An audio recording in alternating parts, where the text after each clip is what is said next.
Ngisathanda kuthola umbiko la, but lo mbiko lo ama-fans e-Orlando Pirates ngeke azawuthanda, but ama-fans e-Kaizer Chiefs maybe angawuthanda yabo. I-issue la ile ndaba yalo mfana lo Osuna Police besisazi sonke ukuthi Osuna Police i-deal yakhe isiqediwe yabo. Ezini sekushoda kulungiswa izinto ezincane nje ukuthi umfana asayine for Orlando Pirates azo-announce Orlando Pirates, but kunombiko ophumile ngalomjida lo yabo. There's a reason why Osuna Police eyidlalile le game le bedlala neGolden Arrows and uMatuludu wangayidlala.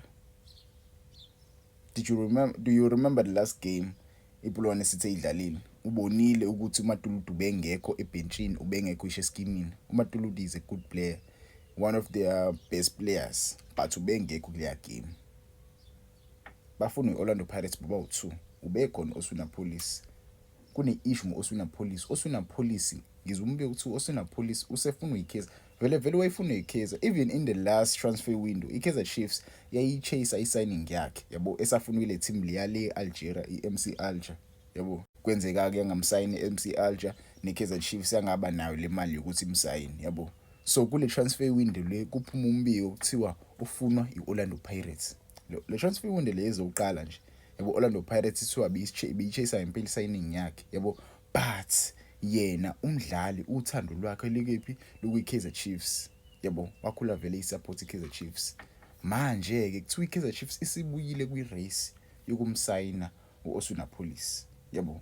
Njengoba isibuyile kwirace, mase sebezokhompyutha neOrlando Pirates, phela siyazi Orlando Pirates iyakwazi ukuyikhipha imali yabo, iyakwazi ukuyikhipha imali. Kuyikona ukuthi kuzolela kumdlali.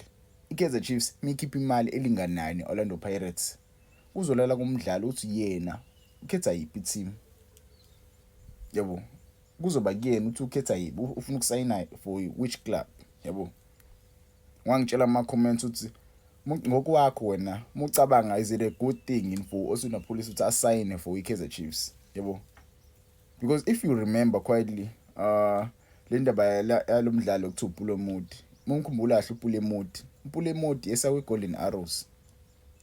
Esawi-Golden Arrows waba yi-free agent yabo, i-contract yakhe wakhetha ungayi-renew for with i-Golden Arrows. Orlando Pirates ayimfuna leso sikhathi kanye futhi neKaizer Chiefs ayimfuna yabo, wakhetha ukusayina yiphi team, wakhetha ukusayina neKaizer Chiefs because i-team ayithanda yabo. I don't know, maybe ama-agent ala eSouth Africa noma bona abadlali kumele bathathe ama-decisions are-wise with their teams abafuna ukwajoyina yabo. Ngiyazi iKaizer Chiefs is a big team, but looking at the situation right now, I don't think it's a good choice for him to go to Kaizer Chiefs. I'm not saying iKaizer Chiefs akumele ingabi nabadlali abantswembu yabo, kumele ibe nabadlali abantswembu, but right now I don't think it's a good time for him to go there yabo. Many good players went to Kaizer Chiefs in the last past 3 years. Abadlali abaningi ababedlala kahle kumateam ababadlalela baya kwiKaizer Chiefs, abasucceedanga kwiKaizer Chiefs because iKaizer Chiefs iney'nkinga zayo yabo. I know Orlando Pirates iney'nkinga zayo, and lezi zinto ezenzeka ku-Orlando Pirates right now, izinto zasaling izona mhlawumbe ezinye izinto ey'xosha abadlali ukuthi bangayijoyini Orlando Pirates because basaba ukuthini ngiyethi bayaholelwa and all that. But neKaizer Chiefs, iKaizer Chiefs iney'nkinga zayo-ke yona eyi-worse yabo. So ngeke ngazi umfana uthi uzokhetha yiphi team, but engikwazi iOrlando Pirates imikhipha imali eningi bafethu. Ningilaleli kahle la. iOrlando Pirates imikhipha imali eningi. Umfana akakwazi ukuyikhethela ukuthi ufuna kuyaphi club because iPulwane City iyona ezodecide ukuthi ayibo nayi phela imali eningi abasi-offerisha yona, wena hamba uye kule club le because ikuthengile yabo.